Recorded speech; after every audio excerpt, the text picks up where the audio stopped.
Today's unsolved murder has had no answers for over 60 years. At the time, it was a huge national story, a former countess and concentration camp survivor being brutally assassinated in one of London's tube stations. This is the cold case of Teresa Lubienska. To understand some of the later theories that I may cover in the video, I have to cover Teresa Lubienska's life story. Teresa was born in 1884 and lived a life of privilege, which was then followed by many turbulent events. Born in a family of Polish aristocrats that was suddenly taken away when the Bolshevik uprising under Vladimir Lenin occurred.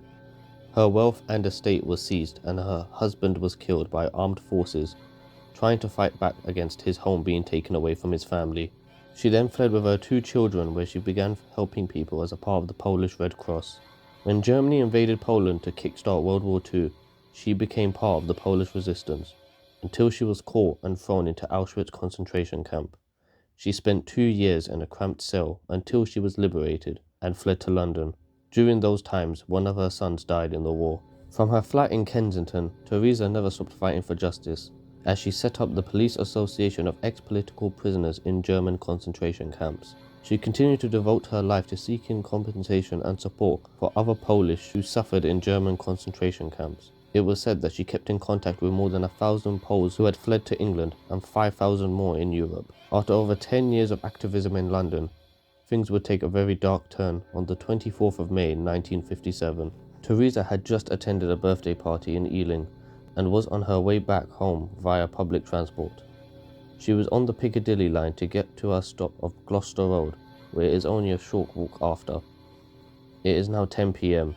At the same time as Teresa stepped off of the busy train to walk down the platform, Emmanuel Akinyemi was on duty on that floor of the station.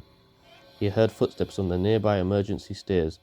Assuming it was someone avoiding their fare, he made his way until he heard one voice shouting. It was a woman's voice, shouting "Bandit, bandit," over and over again. What Emmanuel saw next was Teresa Lubienska weakly making her way towards him, clutching her chest. He asked what about the bandits, not noticing the blood running underneath her jacket, where she replied, "I have been knifed." She had been stabbed 5 times. Emmanuel helped her towards the lift and tried to get answers, but she did not know who the bandit was. Emmanuel tried to act quickly as he called in a nearby police officer, who took her to the nearest hospital. Her last words were, "I was on the platform, I was stabbed." She later died from her injuries in hospital. Examiners found that she was stabbed 3 times in the chest, once in the back and once in the stomach, with 2 of those piercing the heart. She had the number 44747 tattooed on her arm, giving away a clue to her past and a possible motive. A countess being murdered on the London Underground meant that the police did a thorough forensic sweep of the entire station to find the murder weapon and clues. However, they did not find anything. They could not find any reasonable explanation how the murderer escaped the station without being seen. There were only 2 ways out of the train station's platform: the lift or the emergency stairs. Emmanuel was near the stairs when he found Teresa and made his way towards the lift, which meant that the killer must have somehow sprinted up nearly 100 steps to beat the lift before Emmanuel could alert the authorities about the stabbing. During the investigation, the police appealed for 2 people, a man and a woman, who had left the lift at the station just before Teresa Lubienska. The woman was described as brunette with short hair, estimated to be about 20 years old, and wearing a black coat and red high-heeled shoes, whilst carrying a black handbag. The man was described as aged about 27 years, medium build with no beard, fair hair. He was described as possibly being foreign and dressed in a light brown check suit.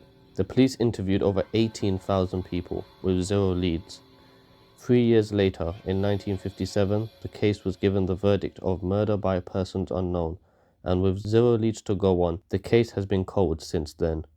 So why would someone murder an elderly old lady in a busy train station so violently without taking their belongings?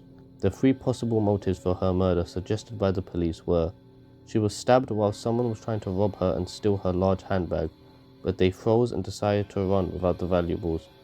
The second is, she was killed by hooligans after she had reprimanded them, or in a possible hate crime, seeing she was not English. The third is, she was killed by a German assassin or someone with a similar connection, as she was demanding for the German government to pay back thousands of Polish people affected by the war. Out of all of these listed, I believe that the first motive is the only one that does not fit at all. The attacks were out of pure ferocity, as I mentioned earlier. 2 had hit the heart, and the attack seemed fast, with the escape being just as speedy. With the second theory, it was reported that a gang of youths were being rowdy on the platform shortly before Teresa's stabbing. Teresa's cousin, who was a builder in London, was asked what Teresa would have meant by the term bandits, and said that she used to say that word often when she was describing hooligans. He added that she would use the term generally when referring to people that were drinking too much or making too much noise.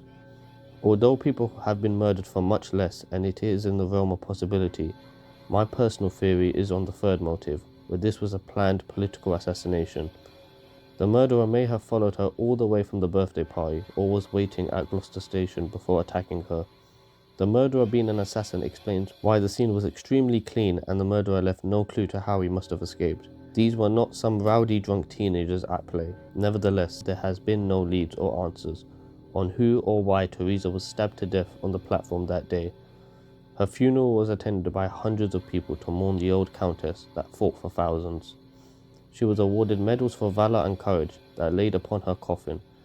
And this woman's story, from surviving the Bolshevik uprising, being a part of the Polish resistance, and surviving Auschwitz, for it to end being knifed on a train platform in London, does not do her justice.